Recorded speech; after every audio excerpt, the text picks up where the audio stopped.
Chilli नांदगव्हाण घाटात सकाळी 11 वाजताच्या दरम्यान नांदेडवरून नागपूरकडे जाणाऱ्या एसटी बसला नागपूर तुळजापूर महामार्गावर अर्धवट असलेल्या रस्त्याच्या कामामुळे बंद पडलेल्या ट्रकला बाजू देऊन अतिशय संत गतीने घाटातून गाडी उतरत असताना महामार्गाची उर्वरित काम करणाऱ्या कंपनीच्या मिक्सरने वेगात येऊन मागच्या बाजूने गाडीला धडक दिल्याने बस पुलाच्या कठड्यात जाऊन अडकल्याने भीषण अपघात झाला।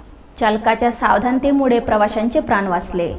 अपघात झालेली एसटी बस क्रमांक MH20 BL 2607 या बसमध्ये एकूण 31 प्रवासी व चालक SM मस्के व वाहक LH गायकवाड होते। चालकाच्या सावधानतेमुळे दरीत कोसळणारी बस पुलाच्या कठड्याला अडकली व सर्वांनी सुटकेचा श्वास सोडला।